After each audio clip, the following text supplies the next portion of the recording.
Are you feeling more connected than ever, yet profoundly alone? In a world buzzing with digital interactions, many women over 40 are asking, where are the real connections? We're diving deep into the digital divide to uncover how to transform fleeting online interactions into authentic, lasting relationships. That question lands differently once you've lived a bit, because on paper, connection has never been easier. You can reach almost anyone instantly. You can see what people are doing, thinking, eating, celebrating. You can send a message, react with a heart, comment with a few words, and technically, you've connected. And yet, a lot of women over 40 feel lonelier now than they did years ago. It's a strange kind of loneliness. Not the kind where you're completely isolated. You might talk to people every day. You might belong to group chats, online communities, social platforms where your name and face are familiar. But when something real happens in your life, something heavy or meaningful, you might pause before reaching out. Or not reach out at all. Because somewhere along the way, connection started to feel thin. Many women describe this feeling as being surrounded but not held, seen but not truly known. It can make you question yourself. Am I asking for too much? Is this just how life is now? Should I be grateful for what I have? The digital world promised closeness, and in some ways, it delivered. It kept us in touch. It filled quiet moments. It helped us feel less alone during hard seasons. But it also changed the texture of connection. Conversations became shorter. Attention became fragmented. Relationships became easier to maintain on the surface and harder to deepen. After 40, this shift can feel especially sharp. You're no longer looking for constant interaction. You're looking for meaning, for people who can sit with you in silence, who know your history without you having to explain it, who feel real.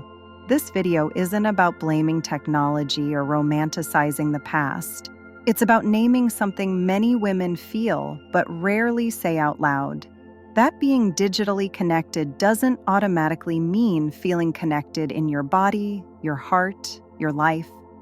We're going to talk about the digital divide, not just as a gap between online and offline worlds, but as an emotional gap, the space between interaction and intimacy, between visibility and belonging.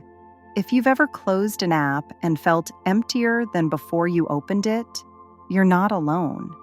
If you've ever wondered why so many conversations don't go anywhere anymore, you're not imagining it. This is a gentle conversation about how to move toward connection that feels nourishing again.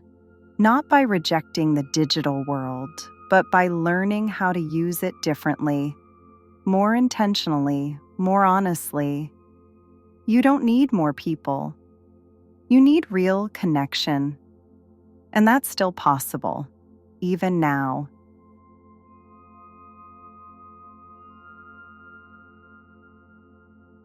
One of the hardest things to explain about modern loneliness is how invisible it is.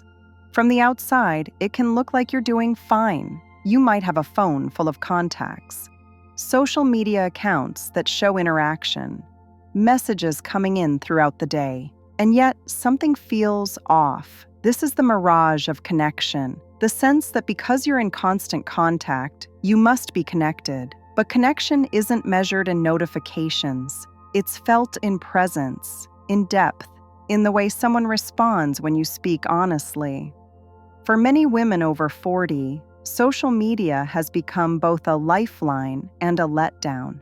It offers glimpses into other people's lives, updates, milestones, but it also creates a strange distance. You see people, but you don't necessarily feel close to them. Likes and reactions can start to replace real conversation. A heart icon stands in for asking how someone actually is. A comment replaces a phone call. Over time, this trains us to keep things light, shareable, and brief. But real connection isn't efficient. It takes time. It involves pauses, tone, body language, silence, things that don't translate well through screens. You might notice that some conversations never move past surface level anymore. They start and end with updates, no room for nuance, no space for vulnerability. And after a while, that can feel unsatisfying, even if you can't quite name why. There's also the quiet pressure of visibility, the feeling that you're supposed to present a version of your life that looks good, even when it feels messy. This can make honest connection harder because you're constantly editing yourself.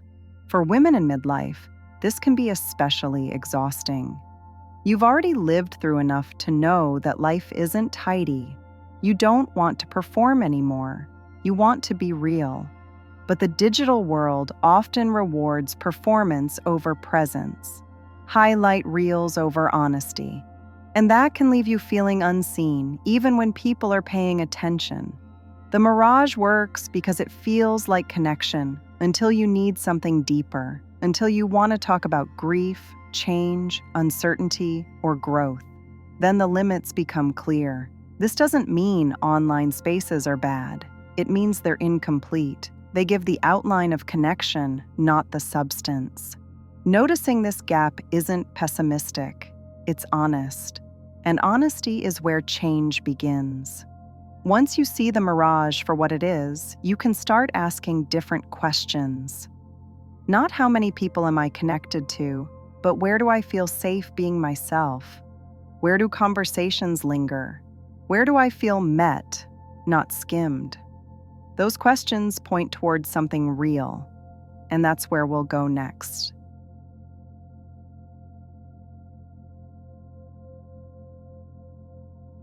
The digital divide isn't just about technology. It's not really about who knows how to use which app or who keeps up with the latest platform. It's about what gets lost when connection becomes mostly mediated through screens.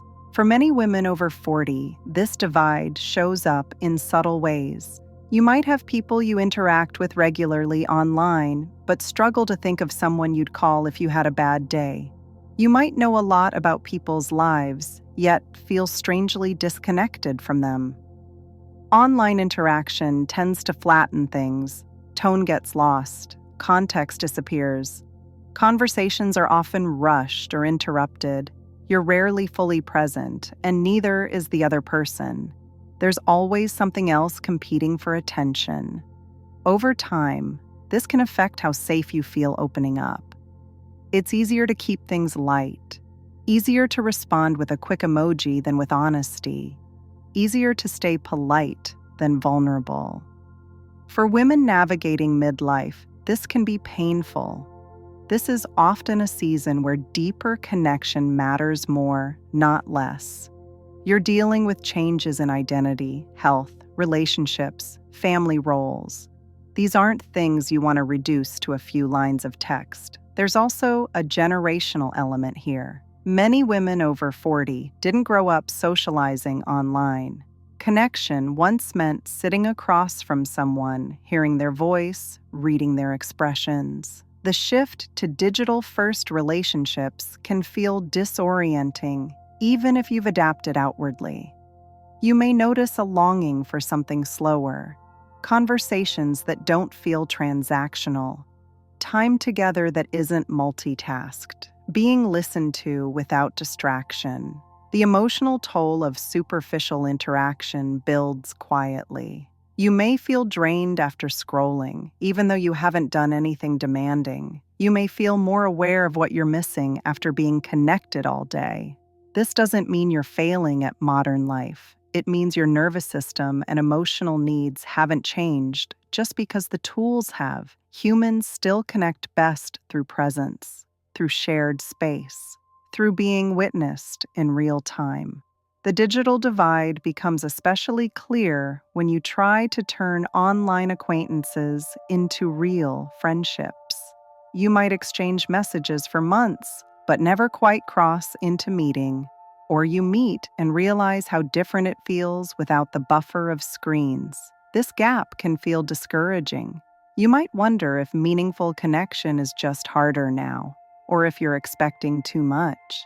But the divide isn't a dead end. It's information. It shows you what you need more of, and it points toward what still matters, even in a digital world.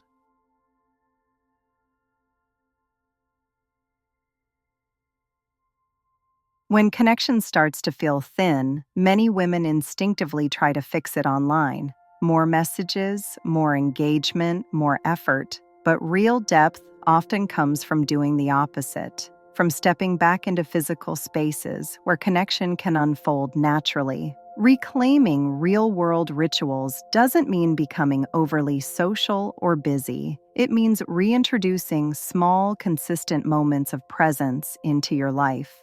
Moments where you show up regularly without performance and allow familiarity to grow. This could look like joining a local class, not with the pressure to make friends, but simply to be around people. A book group, a walking club, a community workshop. Shared interest spaces create an easy starting point. You're not there to impress. You're there because you care about the same thing. Consistency matters more than intensity.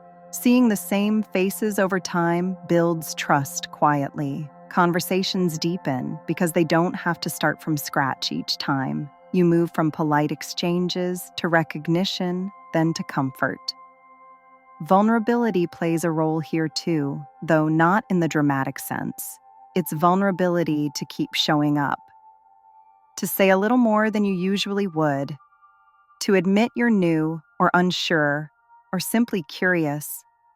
For many women, the hardest part is beginning, walking into a space alone, not knowing anyone, wondering if you'll fit in. That discomfort is real, but it often fades faster than expected. Real-world rituals also remind your body what connection feels like: shared laughter, eye contact, silence that isn't awkward. These experiences ground you in ways screens can't. It's also okay to start small. A regular cafe visit, a familiar park, a place where you begin to recognize others, even without conversation. These repeated encounters create a sense of belonging that doesn't demand energy. Reclaiming these rituals doesn't mean abandoning digital spaces. It means balancing them, letting online interactions support, not replace, embodied connection. Over time, these small choices add up. You feel less isolated, more anchored, more part of something, even if it's informal and quiet. Real connection doesn't require a large circle. It requires a few places where you feel seen and at ease. And those places still exist, often closer than you think.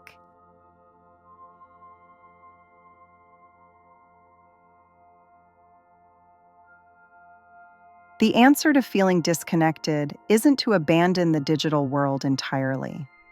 For many women over 40, online spaces still play an important role. They offer access, flexibility, and a sense of being part of something larger. The shift comes when you stop treating them as the destination and start using them as tools. Purposeful online engagement means being more intentional about how and why you're there. Instead of scrolling out of habit, you begin to notice which spaces actually leave you feeling grounded and which ones quietly drain you. This awareness alone can change your relationship with the digital world. Some online groups can be incredibly meaningful when they're centered around shared interests or lived experience. A forum about gardening, caregiving, menopause, creativity, or grief can offer a level of understanding that's hard to find elsewhere. The key difference is depth. These spaces allow for longer conversations, honesty, and nuance. When online connection feels purposeful, it often acts as a bridge rather than a replacement. You might notice someone's comment resonates with you. You exchange a few thoughtful messages. Eventually, you realize there's potential for something more grounded: a phone call, a walk, a shared activity. This is where the digital world can support real connection instead of crowding it out. Boundaries matter here. It's easy for online interaction to expand and fill every quiet moment, but constant availability can make it harder to be present in your own life.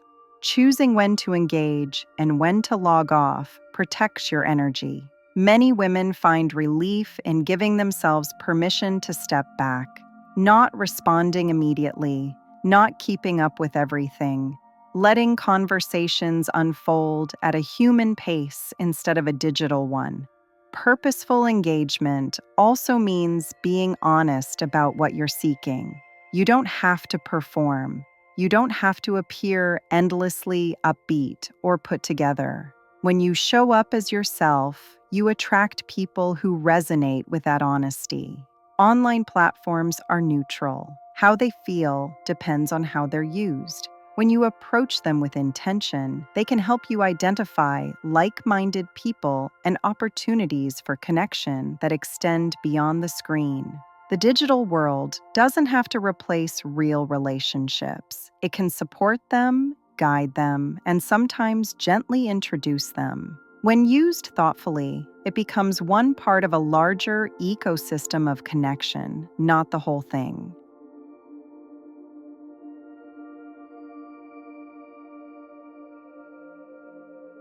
As you begin bridging the gap between digital and real-world connection, something important becomes clear.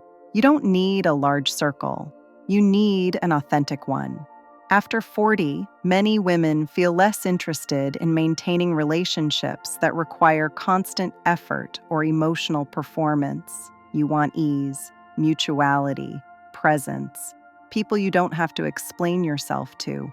Cultivating an authentic circle starts with self-compassion.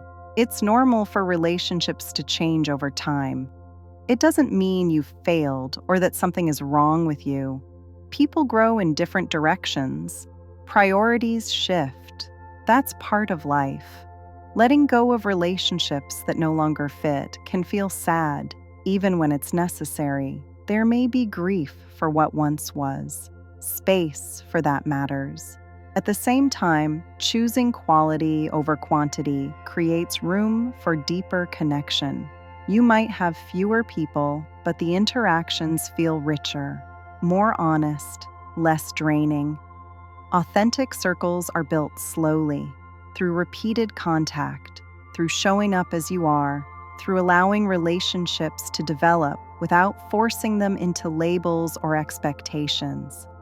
This applies both online and offline. You might connect deeply with one or two people through shared interests or values. You might have a few spaces where you feel comfortable being quiet, reflective, or curious.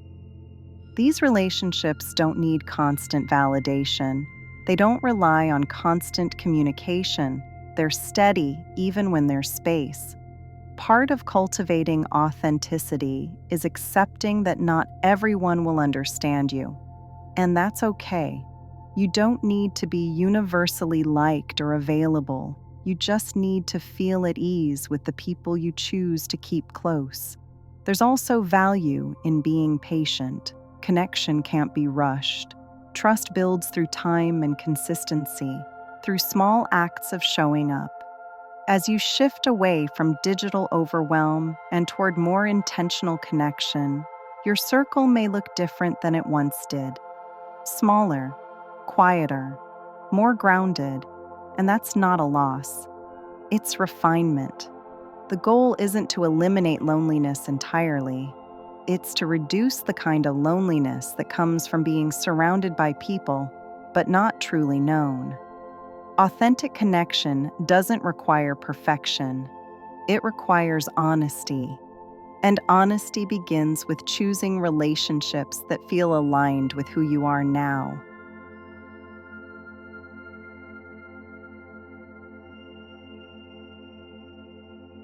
If you're still here, I want to acknowledge that quietly. Not because staying until the end means you're doing something right, but because it usually means something in this conversation touched a nerve. Maybe it gave language to a feeling you've had for a while. Maybe it simply made you feel a little less alone. Living in a digital world can be confusing, especially after 40. We're more connected than ever, yet many of us feel a deeper hunger for something real. Not louder, not busier, just more honest, more grounded, more human. There's nothing wrong with you for feeling this way. You haven't failed at friendship. You're not asking for too much. Your needs have changed, and that's allowed. As we grow older, surface-level connection often stops being enough. We want presence. We want meaning. We want relationships that don't require us to perform or keep up. What this video has really been about isn't rejecting technology or wishing for a different time. It's about remembering that connection is felt in the body, not just registered on a screen. It's about giving yourself permission to seek depth, even if it takes longer, even if it means fewer people. You don't need to overhaul your life to begin bridging the digital divide. You don't need to suddenly become more social or more outgoing. Often, the shift starts with awareness, noticing which interactions leave you fuller and which ones quietly drain you, paying attention to where you feel most yourself. You're allowed to use online spaces differently now, more intentionally, as a doorway, not a substitute. And you're allowed to prioritize real-world moments, even small ones. A regular walk, a familiar place, a shared activity that brings you into contact with the same people over time. Connection doesn't have to be dramatic to be meaningful. Sometimes it's a brief conversation that stays with you. Sometimes it's a sense of recognition that grows slowly. Sometimes it's simply knowing there are places where you don't have to explain who you are. Your circle may be smaller than it once was, quieter, less visible. That doesn't make it weaker. In many ways, it makes it stronger. If there's one thing to take from this conversation, let it be this. You are not broken for wanting deeper connection in a shallow world. You are responding to what matters to you now. You're allowed to move at a human pace, to choose quality over quantity, to let connection unfold instead of forcing it. And even in a virtual world, authentic connection is still possible. It just asks for presence, patience, and honesty. With others, yes, but most of all, with yourself. You don't need more interaction. You need connection that feels real, and you're allowed to seek it in your own way. Before you go, I want to invite you to join this community of women rediscovering themselves after 40. If you found comfort, clarity, or even just a moment of peace in this video, please subscribe. It helps this channel grow, and it helps more women find the support they deserve. And if you have a second, leave a like and a comment. I would love to hear what resonated with you the most. Thank you for being here. Truly.